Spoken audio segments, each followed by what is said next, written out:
Pada kesempatan kali ini, kami B2 kelompok 1 akan menjelaskan materi B2 tentang penetapan waktu pengambilan cuplikan, pemilihan dosis dalam farmakokinetika, dan asumsi model kompartemen. Ada rekan saya Maria, Angeli Berti, Putri, Yohanes, dan saya sendiri Vera. Berikut ada 4 capaian pembelajaran yang akan dipresentasikan dalam video ini.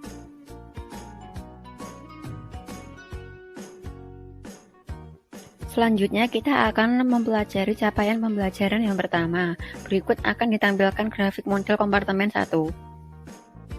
Terdapat 2 jenis, yaitu ekstravaskular dengan contoh rute peroral serta intravaskular dengan contoh rute intravena. Nah, jadi tubuh dianggap sebagai satu sistem tunggal atau satu ruang di mana kompartemen ini dianggap sebagai kompartemen sentral. Dikatakan terbuka karena obat itu mengalami metabolisme dan pada akhirnya diekskresi keluar dari tubuh. Lalu, absorpsinya obat yang masuk ke tubuh segera menyebar ke dalam saluran sistemik. Distribusi berjalan dengan sangat cepat, lalu penurunan obat dalam plasma menggambarkan eliminasi. Asumsi eliminasi obat pada model kompartemen 1 mengikuti kinetika orde pertama. Berikut model kompartemen 2 dengan grafik ekstravaskular dan intravaskular. Dalam model kompartemen 2 ini, tubuh terbagi menjadi 2 kompartemen, yaitu kompartemen sentral dan perifer. Kompartemen sentral adalah organ-organ yang perfusinya cepat, seperti darah, hepar, ginjal, dan paru. Sedangkan kompartemen perifer adalah organ dengan perfusi lambat, seperti otot, kulit, lemak, dan tulang. Nah, untuk perbedaan sendiri, pada grafik terlihat kompartemen 1 berbentuk monofasik, sedangkan kompartemen 2 berbentuk bifasik. Hal ini dikarenakan distribusi dalam kompartemen 1 berjalan dengan sangat cepat sehingga pada grafik nyaris tidak terlihat. Berikut adalah contoh kata semilog yang biasa digunakan untuk menggambar grafik. Pertimbangan digunakannya karena pada kata semilogaritmik ini memiliki skala log pada setiap sumbunya, sehingga bisa digunakan untuk meyakinkan bentuk kurva apakah itu monofasik atau bifasik. Berikut adalah gambar grafik dari kedua model kompartemen yang telah dibuat pada Microsoft Excel. Kemudian untuk capaian keduanya yaitu menentukan jadwal dan jumlah pencuplikan untuk pengukuran parameter farmakokinetika. Ketika kinetika obat mengikuti model 2 kompartemen terbuka, maka dianjurkan untuk pengambilan cuplikannya minimal 3 kali, agar didapatkan data kadar obat dalam darah lawan waktu yang cukup. Pada pemberian obat secara oral, obat harus mengalami 3 proses. Yang pertama absorpsi, yang kedua distribusi, dan ketiga eliminasi. 3 macam parameter untuk menjelaskan profil farmakokinetika obat di dalam tubuh, yaitu primer, sekunder, dan turunan. Yang termasuk dalam parameter primer adalah Ka, Fa, Vd, Clt, dan Clr. Kemudian yang termasuk dalam parameter sekunder adalah T⁻, Ke, dan Fe. Nah, untuk parameter turunan tergantung dari dosis atau kecepatan pemberian obat terkait. Makna dari parameter berikut. Yang pertama, Ka adalah tetapan kecepatan absorpsi obat dari tubuh. Kemudian Fa adalah fraksi dosis yang diabsorpsi. Nah, di mana jika obat terabsorpsi sempurna, maka nilai Fa sama dengan 1. Vd adalah volume distribusi obat. Berikutnya, Cl atau clearance merupakan kecepatan pembersihan obat dari volume obat yang terdistribusi dengan satuan volume per waktu. Kemudian T⁻ adalah waktu paruh eliminasi dan absorpsi yang dapat digunakan untuk mengetahui apakah proses kinetik suatu obat linear atau non-linear. Kemudian Ke adalah konstanta kecepatan eliminasi obat. Kemudian yang terakhir Fe adalah fraksi obat yang terekskresi. Rumus penentuan jadwal dan jumlah cuplikan model 1 kompartemen terbuka yang menerangkan kinetika obat di dalam tubuh setelah dosis tunggal ekstravaskuler dengan tetapan kecepatan absorpsi dan kecepatan eliminasi mengikuti proses orde pertama. Yang pertama, jumlah obat dalam tubuh ditentukan dengan kedua rumus berikut. Jika rumus kedua dibagi dengan volume distribusi, maka akan memperoleh persamaan yang menerangkan perubahan kadar obat dalam cairan hayati pada tiap waktu atau dilambangkan CT.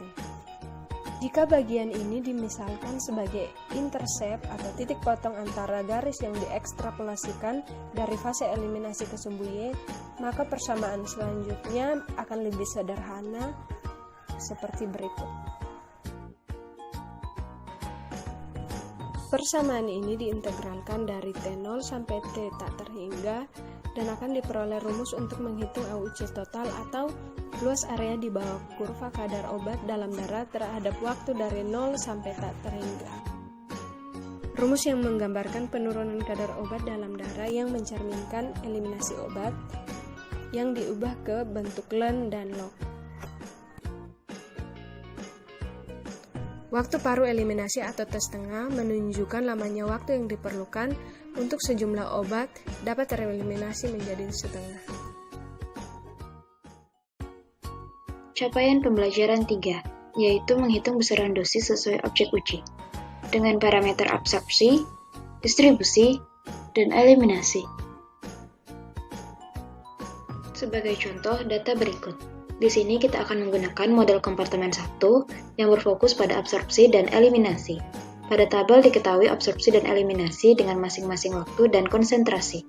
Dari data tabel tersebut, dapat kita peroleh log CP dan ln CP. Dari data tersebut, kita dapat melihat perbedaan kurva yang terbentuk. Yang pertama, waktu versus CP. Yang kedua, waktu versus log CP.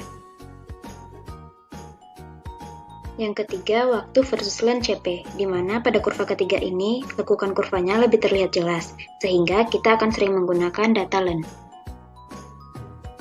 Selanjutnya, kita mencari persamaan fase eliminasi kinetika obat dalam darah. Dari data ln CP eliminasi, kita dapat mencari nilai tetapan eliminasi. Adapun kurva dari tetapan eliminasi diambil dari waktu versus ln CP, dan diperoleh persamaan Y sama dengan BX tambah A, di mana negatif 0,203 adalah slope atau tetapan eliminasi, dan 5,023 adalah intercept. Maka kita dapat mengekstrapolasi dari fase eliminasi. Hasilnya adalah 151,8662 mikrogram per mililiter, sehingga diperoleh persamaan eliminasi sebagai berikut. Selanjutnya, untuk menemukan parameter fase absorpsi dengan metode residual. Dari data berikut, kita dapat memperoleh hasil seperti pada tabel di bawah, dan menghasilkan kurva waktu versus ln CP dari waktu 0,2 sampai 5. Selanjutnya, kita mencari nilai Ka dengan terlebih dahulu mencari nilai ln dari kadar residual. Maka diperoleh kurva waktu versus ln kadar residual dengan persamaan Y sama dengan 0,294X tambah 5,032. Ka adalah slope pada persamaan waktu versus kadar residual, maka persamaan fase absorpsi yang kita peroleh adalah sebagai berikut. Sehingga kita memperoleh persamaan farmakokinetika sebagai berikut.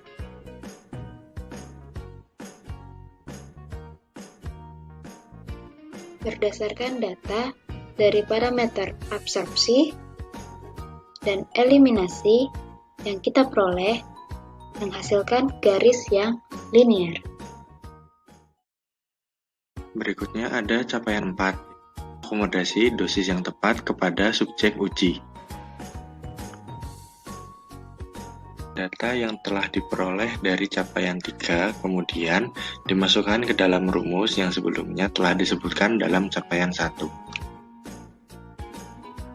Berikut rumus yang disebutkan pada capaian 1 tadi. Berikut adalah data yang akan diolah dan dimasukkan ke dalam rumus untuk kemudian dihitung. Berikut dapat dilihat cara pengolahan data menggunakan rumus yang telah ada sebelumnya.